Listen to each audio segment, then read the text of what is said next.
Hello everyone, welcome back. We are going to get started on part 14 of the Case 310G Dozer rebuild project.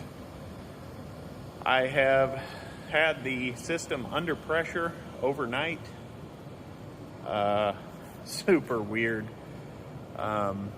We haven't lost any pressure that I can tell, maybe just a little bit. I'm talking half a PSI. Extremely slow coolant leak into the lower oil pan. With that being said, what I think my course of action is going to be dropping the blade, dropping the blade rams or cylinders, taking off all of the parts that I previously had installed on the unit, pulling the engine, taking it to a very trusted and reliable motor shop that we've worked with before. And then I can continue to concentrate on other projects that I absolutely know I can handle, I have a lot of experience with, and then I can put my money to work for me, so to speak, and having a motor shop that does this stuff every single day go through the engine. They can say, "Ooh, that looks a little rough, let's put a new one of those in. Oh, that looks perfect, let's reuse that." So I think that is going to be my course of action.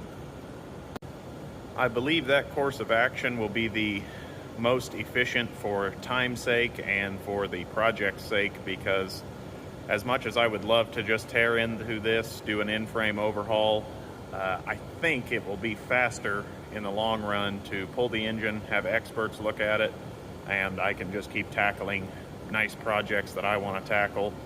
We have lower rollers, carrier rollers, rear steering bands to do, electrical work, you name it. I think there's enough content here without me doing the 188D rebuild. There's already people on YouTube doing this exact engine. So I think that's what I'm going to proceed with. Hindsight being 2020, I'm still learning. I'm not a mechanic. I never went to school for any of this. But I think in the future, if I get a machine that's completely unbeknownst to me, I will be probably dropping the oil pan first thing, just to investigate what's in the oil, whether there's metal filings, things of that nature. But this unit did come in running. You guys saw in the first video that the unit drove in here, so that's kind of odd. I think it kind of happened from sitting. Maybe it didn't, or we caught it just in the nick of time. With all of that being said, I think our first course of action, like I said, is to drop the blade. I'm kind of tired of jumping up and down to get over this thing. Then we can get right up, drop our radiator, drop our hydraulic oil pump. There's probably going to be a lot more time lapse in this video because you guys have already seen me put most of this stuff on, so I'm not going to put you through the monotony of removing it all. Another thing I'm going to do is label all of my hoses and different things like that so that I know where those go. The rams will probably get pulled, taken to a shop. I'll have new steel lines made as we go, kind of stuff like that. We will document in the future. And a very smart thing to do, because I'm kind of a weekend warrior on this project, I'm going to take very detailed pictures of everything because, you know, bolting all this up, we have lines there, they have to come off. It's kind of self-explanatory, but things get moved around. Could be up to a month, maybe two, before we start even reassembly again. It's kind of frustrating to have worked this hard and put this much time into something just to tear it all down. But with that being said, I've got to get started. I've already been rambling too long, and I'm in a little bit of a time crunch today. So I'm gonna throw you guys on the tripod, and I hope you guys enjoy.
Okay, general consensus on the last montage. Probably gonna need a hot wrench to loosen these girls. Fun. Hydraulic lines are loose. Front blade swivel is loose. Hardware reinstalled so we don't lose track of it. Rams are loose. Don't really want to squish them because I'm sure they're full of oil and they're going to geyser. Hindsight being 20/20, could have raised the blade way up with the forklift, squished it all in, but is what it is. Tons of wrenches out to play with. We have quite a mess down here. We removed this shield right here to get to these bolts here. Obviously they are underneath, as you can see. We're gonna keep plowing forward, guys.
Okay guys, as you can see, we're having a little bit of trouble with this side for sure. These bolts have had so much dirt run past them in their life that they're all deformed. Got this one out barely. This one just started to spin, so I'm probably just gonna cut the heads off. We'll bring you along.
Okay guys, that was a rather miserable experience.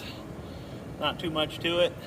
There appears to be 3 or 4 shims on each side. I will label those according to what side they are rather. Gotta let this ram down so it doesn't crash. And then we will get our forklift fired up and yank this girl off of here. That was definitely a miserable job, but now this can set outside and I can get into my engine compartment much easier. We'll bring you along.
Okay, we have the blade off of the Dozer.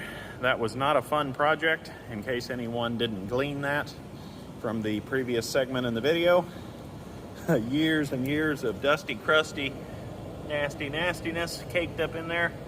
It would be awesome to put some kind of a grease dirt in there, but I don't know if that would attract dirt and make it wear faster.